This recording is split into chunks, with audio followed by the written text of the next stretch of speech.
Kako smo avanturu zvanu Lovćenac, što reče jedan moj prijatelj, privodili kraju, trebalo je i u Lovćencu naći trenutno najbližu vezu sa domovinom i pronašli smo je. Profesor Stevo Popović je rođen, odrastao i školovao se u Vojvodini, vratio se korijenima jer živi, radi i provodi se u Budvi, tako blizu zavičajnih očinića. Crnogorski stav, akcenat i šarm, uz to evropski pogledi, odlična konekcija sa svijetom, ovo vam je autentični perspektivni Crnogorac ponikao u Lovćencu. Ja mislim da smo mi imali privilegiju što smo odrasli u jednom autentičnom crnogorskom mjestu gdje smo bili, ne mogu reći primorani, ali obavezni da sačuvamo tradiciju i kulturu svojih korijena. Rado se sjetim oca svoga koji opominje i vraća me da ispravim jezičke greške, to jest akcentske greške koje možda i nisu greške, ali toliko se trudio da, kao i svi ostali roditelji, da sačuvamo to, da sam ja danas jako ponosan i srećan što u srcu Vojvodine govorim i ekavskim narečjem i crnogorskim akcentom. I zanimljivo je da ste vi ovdje odrastali kao bukvalno Crnogorci u Crnoj Gori, dakle i ono isključivo druženje sa rođacima, ali naravno i ostalima i sve te neke i dječje igre i posjećivanje naravno domovine. Pa naravno, kao sva djeca koja napuste rodno mjesto, oni pate za time i jako puno pričaju, naravno, u superlativima. Tako su i naši djedovi i babe non stop pričali o Crnoj Gori kao o mjestu koje je idealno, jedno jedino na svijetu, a to je nas naravno privlačilo i naše roditelje i nas unučiće da idemo u Crnu Goru i da se tamo lijepo osjećamo. Stvarno uvijek smo bili lijepo dočekani i te njihove priče su nekako postajale stvarne. Opet moram pomenuti i Vojvodinu, jer to je mjesto gdje sam ja odrastao i moje generacije, tako da se uvijek rado vraćam i uvijek se lijepo sjećam, čak me evo sada i jeza prolazi kada pričam o tome. Postoje neke stvari koje Vojvodina je nama pružila, a to je jedan drugčiji način života, jedan mirniji način života i siguran sam naš jak temperament i jak karakter sa brdskih predjela, ova ravnica je malo umirila i dovela u jedno lijepo stanje. Zanimljivo je da ste se ovdje školovali, završili fakultet u Novom Sadu, nastavili naravno studije na postdiplomskim studijama. Sad ste u Crnoj Gori. Šta sada radite u Crnoj Gori? Dakle, znam da imate puno aktivnosti. Koliko je Crna Gora uopšte dobar milje za tako neke stvari, da napomenete te aktivnosti? Pa ovako, počeo bi od školovanja. Osnovnu školu sam završio ovdje, srednju školu u jednom obližnjem mjestu u Bačkoj Topoli, gimnaziju. Zatim sam u Novom Sadu proveo 5 najljepših godina u svom životu i nakon toga odlučio sam se da se vratim korenima.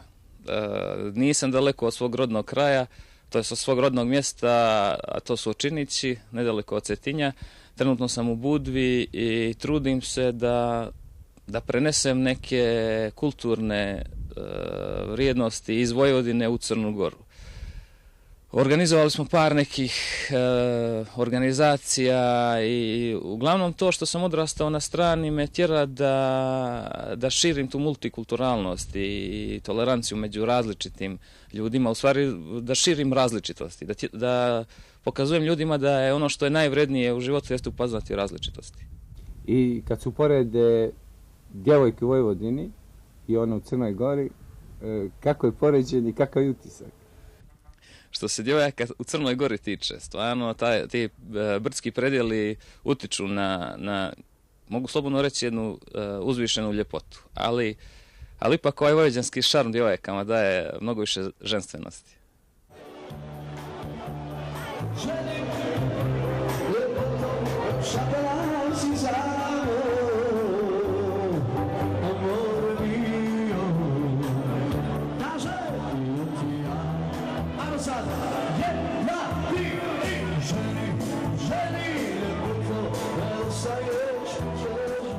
Vjerovatno mnoge, posebno mlađe gledaoce koji vole da izlaze, zanima kakav je provod u ovom dijelu Vojvodine u sjevernoj Bačkoj.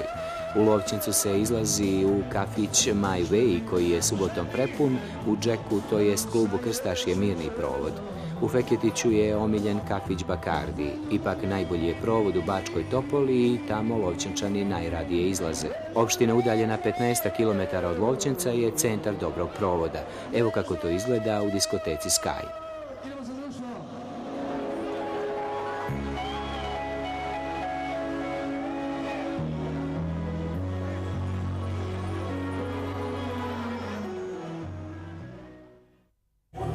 Ja sam Bekić Nenad, vlasnik diskoteke Sky, Bačka Topola. Drago mi je što ste kod nas gostovali. Vidjeli ste sami noćas, atmosfera je dobra, provod je odličan, petak, subota, nedelja. Kod nas su gostovali radni pevači. Ljudi dolaze iz Subotice, Vrba, Skula, Crvenka, okolo mesta, znači provod je odličan. Koliko se dobro provode, koliko troše, koju muziku slušaju? Troše, mogli se vidjeti noća, znači solidno se troši, dobro je, zabavna muzika uglavnom, to je to.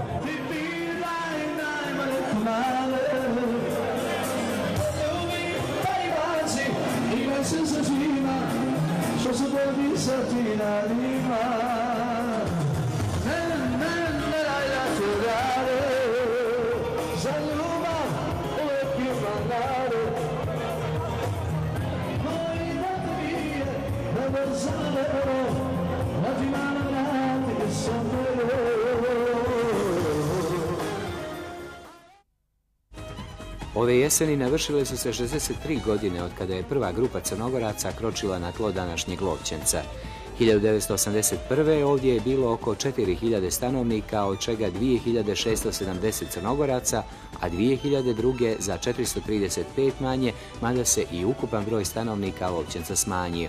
Mjesto u opštini Mali Iđoš, koje je na raskrsnici puteva od Novog Sada i Subotice udaljeno samo 50 km, nekada je živjelo od poljoprivrede i uspješnog poslovanja poljoprivrednog dobra Njegoš. Sada, kada je i tamo aktuelna tranzicija, nastoje se valorizovati i drugi potencijali ovog dijela Bačke.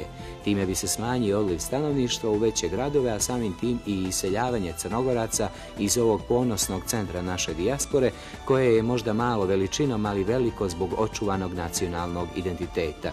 Ne zaboravimo da su u blizini Lovćenca Feketić, Vrba, Skula, u kojima su stanovnici iz drugih dijelova Crne Gore, dok u Lovćencu, kao što ste možda primijetili, dominiraju stanovnici iz Katunske i ostalih nahija stare Crne Gore. Moram vam priznati, dragi naši gledalci, svaki put kad odem iz Crne Gore jedva čekam da se vratim, a ovog puta sam zaista kao u Crnoj Gori u Lovćencu. Pozdravljamo vas do narednog četvrtka, naravno gledajte nas i još jednom hvala svim Lovćenčanima što su nas tako fino dočekali. Ćao rođaci i svi ostali koji su u Crnoj Gori.